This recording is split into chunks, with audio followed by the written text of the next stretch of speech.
साक्ष्य तो ये भी है कि जब कांग्रेस की सरकार थी तब भी वो चाहते थे कि एयर इंडिया का डिसइन्वेस्टमेंट हो जाए। आपके टाइम पे नहीं हो पाया, बीजेपी अपनी पीठ थपथपा रही है, हमने कर लिया। देखिए, दो तरीके हम लोग चाहते थे तो वो भी करना चाहते थे, ये अपना जीएसटी लागू। लेकिन आप समझिए, एक चाकू होता है, उससे जो डॉक्टर होता है वो किसी का इलाज कर देता है, उससे ही दूसरा आदमी होता है किसी की हत्या कर देता है। तो अभी मजा आएगा ना भिड़ो। बीजेपी जो है वो हत्या करने का काम कर रही है। बताइए रुचि जी।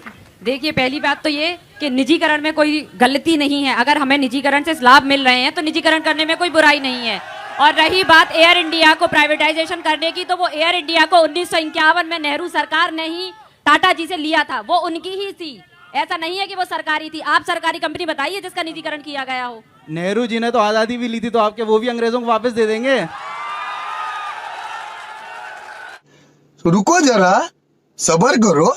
वो भी आपने कॉन्ट्रैक्ट बेस पर ही ली है, पूरी लड़के नहीं ली है। एक सेकंड, समझ रहे हो? समझ रहे हो आप? कह रही हैं? वही मैं बता रही हूँ कि ये भी 99 साल की लीज पर ले पाए थे आप। अगर आप में इतनी कुब्बत थी तो पूरी आजादी लेते ना। उस टाइम क्यों आपने लीज पर ले ली? 99 साल की लीज पे? हाँ, ये जो आजादी हुई है ये 99 साल की लीज पर है। भारत कंप्लीटली आजाद नहीं है। एक सेकंड,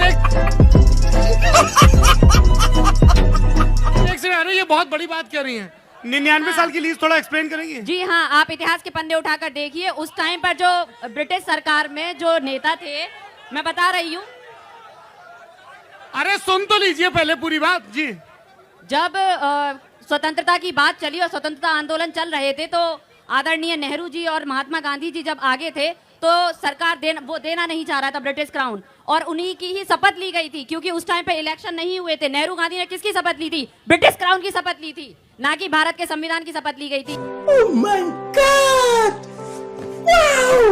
ये मुख्य प्रधानमंत्री पहले बन गए थे। 1951 में चुनाव हुए, उसके बाद फिर पार्टी बनी, तब जाके अपना संविधान लागू हुआ था। और ये उस टाइम पे संविधान, आपको भी पता होगा, आज के प्रधानमंत्री जब शपथ लेता है तो वो भारतीय संविधान की शपथ लेता है। नहीं, वो लेकिन 99 साल की लीज, मैं बता रही हूँ, ये ब्रिटिश क्राउन ने भारत को 99 साल की लीज पर दिया हुआ है। ये कम्प्लीटली आजाद नहीं है भारत। और कौन है ये लोग? कहां से आते हैं? ये भी कांग्रेस वालों की ही देन है जो है। एक सेकंड, मैं इसके तथ्य प्रस्तुत कर सकती हूँ आपको जी। अरे पूछने तो दो भैया। एक सेकंड। रुचि पाठक भारतीय जनता युवा मोर्चा की प्रवक्ता लल्लन टॉप अड्डे के मंच पर यह कह रही हैं कि हमें बरतानिया हुकूमत से, ब्रिटिश क्राउन से 15 अगस्त 1947 को जो आज़ादी मिली है वो 99 साल की लीज पर है। कहाँ लिखा है ये? मैं आपको प्रस्तुत, आप मुझे समय दीजिए, मैं आपको साक्ष्य प्रस्तुत कर दूंगी। क्योंकि ये अगर इतनी बड़ी बात है, ये तो बिल्कुल। आज तक किसी प्रधानमंत्री ने इसका जिक्र नहीं किया, ना भाजपा के, ना कांग्रेस के, ना दूसरे दलों के। किसी संविधान विशेषज्ञ ने इस बात का जिक्र नहीं किया, ब्रिटेन ने इसका जिक्र नहीं किया, भारत ने नहीं किया। हालांकि कुछ यूट्यूब के वायरल वीडियोस में कहीं की ईंट कहीं का रोड़ा जोड़ के ये थ्योरी चलाई जा रही, पर इसका कोई साक्ष्य नहीं है। तो आप समय दीजिए ना, इसको प्रस्तुत किया जाएगा। चलिए। मजा आया, और मैं ये जो मजा है हिंदुस्तान के हर व्यक्ति को देना चाहता हूं।